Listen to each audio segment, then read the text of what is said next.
Okay, so with a snag, the S being the difference, meaning sustained. Okay, so what we'll use the snag for is to increase a movement that we found when we've been on examination. There's been a movement that's been limited. We can use the snag in that case. So in Jill's case, of course, she's young and healthy and really doesn't have any limitation of movement, but we're going to pretend for our demonstration that she's got a limited right range of motion and it's painful. Okay, so the nag I often use is an examination, which will tell me which joints in particular are maybe limited by pain or stiffness.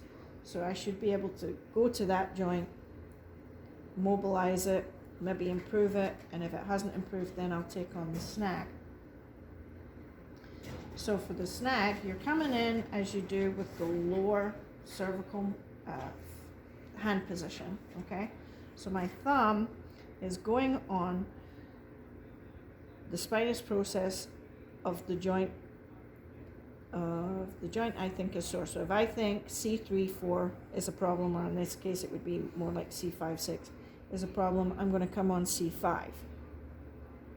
So I'm going to elevate C5 through that normal apophyseal glide. So I'm going to apply pressure with my left thumb to glide upwards at an almost vertical angle.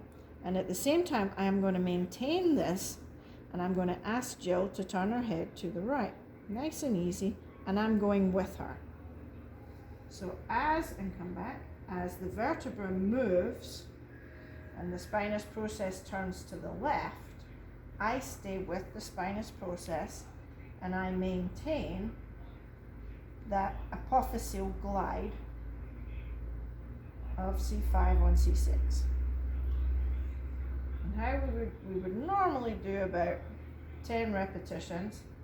Everything should be pain-free, or a huge reduction in pain. If you do this once and they say no change, you've got the wrong level, or you've got the wrong position of glide. Okay, go ahead and stop. So now that we've done, say, 10 repetitions, that is when I release the apophyseal glide. So there's the sustained part. It's a mobilization with movement, but it's with the sustained glide. So like I say, everything should be pain-free. What you should know is that if she had been limited to here, when you apply that apophyseal glide, we should have much greater range of motion and a complete reduction in pain. Now, I said if you don't, you haven't got the right level. Sometimes we have to do a reverse and we actually have to come into the level below. So in her case, if it was C5, 6, if C5 didn't do it, then I would try a C6 to see if moving the bottom one on the top changes the pain.